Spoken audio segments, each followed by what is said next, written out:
Pandemi COVID-19 membawa perubahan yang signifikan pada berbagai sektor termasuk industri fashion. Pada masa awal kemunculan pandemi, penjualan pakaian merosot tajam. Kala itu masyarakat memiliki prioritas yang lebih penting dibandingkan dengan berbelanja produk fashion. Namun, seiring berjalannya waktu, tren fashion terus berkembang dan beradaptasi mengikuti perubahan gaya hidup masyarakat. Di awal memang alhamdulillah sih saya tidak stres ya, saya mengikuti aja perkembangan yang ada. Karena juga kalau misalnya stres itu mempengaruhi daya tahan tubuh. Jadi dari awal juga memang saya mengikuti pandemi ini ya. Jadi apa yang bisa menyebabkan orang menjadi turun daya tahan tubuhnya, terus bagaimana orang tertular, segala macam itu saya pelajari. Jadi kalau misalnya kita stres tentunya kita menjadi sakit, tidak bisa berproduksi, tidak bisa berkreasi. Nah itu yang saya hindari. Jadi ya saya jalankan aja apa yang bisa saya jalankan.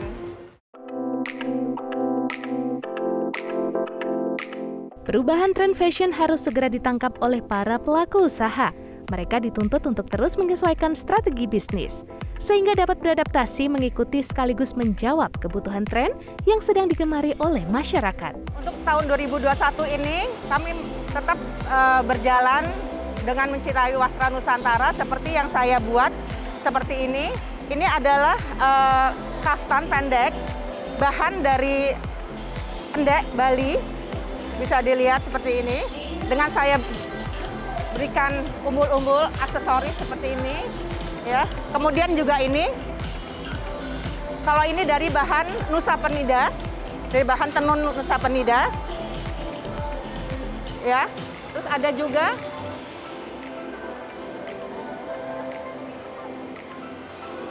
ini bahannya adalah tenun lurik ATBM dari Bali. Karena memang jalur kami adalah jalur wasra Nusantara yang mencintai kain-kain Nusantara. Jadi saya mencoba mengangkat dan tentunya juga kami ingin terus membantu para pengrajin yang ada di daerah-daerah supaya mereka bisa tetap bekerja, perekonomian tetap berjalan. Ini adalah tenun endek Bali yang memang saya pilih warnanya cerah dan bahannya tidak tebal. Sehingga kalau kita pakai untuk gunakan halal bihalal tentu tidak panas. Digunakan dengan kombinasi kerudung warna senada ya, kita bisa pakai warna orange atau warna merah, itu pasti sangat menarik. Pandemi COVID-19 tidak membuat desainer busana batik dan perajin berhenti berkarya. Meski penjualan sempat terjun bebas, puluhan desain busana batik tetap tercipta. Para perajin di bawah koordinasi Dewan Kerajinan Nasional memamerkannya di Rumah Kriya Asri, Jakarta.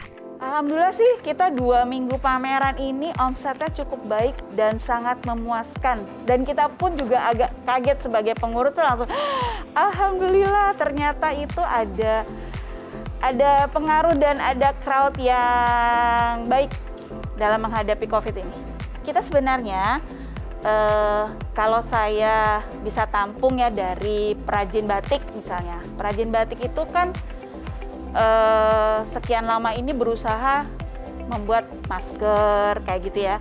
Tapi udah lumayan ketolong dengan masker.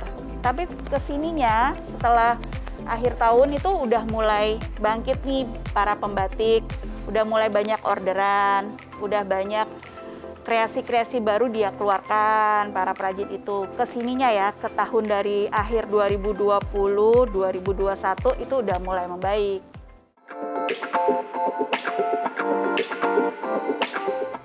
Nah ini saya tampilkan batik Cemoro Sewu khusus dari batik warisan.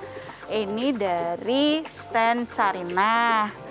Ini mengerjakannya tuh 1,5 tahun.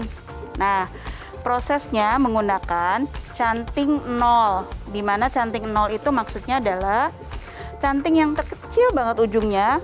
Untuk mengerjakan titik-titik ini nih, tidak ada yang berantakan keluar dari bunder-bunderan, pinggir-pinggirnya semua rapi. Kalau harga ini, Pak, 9.600.000. Worth it. Ini inventaris juga buat kita. Jadi turun-temurun kain itu semakin lama asal perawatannya, penyimpanannya baik, awet, anak cucu bisa pakai. Nggak akan ada duplikasinya, kecuali memang di repro ya Pak? Di repro. Ya, di repro dengan sengaja itu bisa. Seperti Hokoka itu sering ya Pak ya? Ya betul. Di repro. Motif-motif Hokoka itu biasanya batik keturunan dari Chinese ya. Sekarang ini produksi dari Tiasa. Tiasa ini salah satu desainer yang juga pengurus Dekranaz. Nah, motif ini adalah yang sekarang lagi hits dipakai oleh Christian Dior. Jadi dia udah mengpatenkan motif ini untuk dia pakai di produksi tasnya. Jadi motif untuk khusus yang ada di bahan ini adalah yang dipromosikan sama Christian Dior juga. Jadi kalau orang Bali nih sekarang lagi seneng-senengnya banget nih pakai motif ini.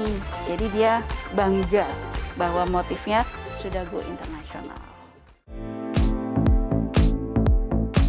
Sesuai pembuatannya, ada yang murah, nih sesuai detailnya. Nah bedanya tadi ya, nih kan kalau nggak cantik 0, ini yang tadi saya maksud.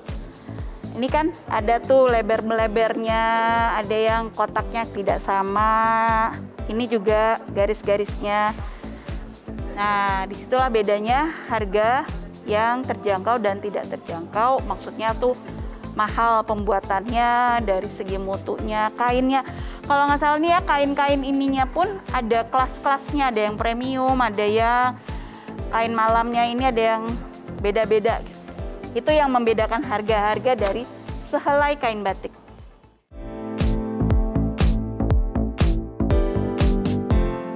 Pandemi yang terjadi saat ini telah mengubah gaya hidup masyarakat, sehingga sebagai pelaku usaha harus peka dan cepat beradaptasi dengan melakukan berbagai perubahan strategi.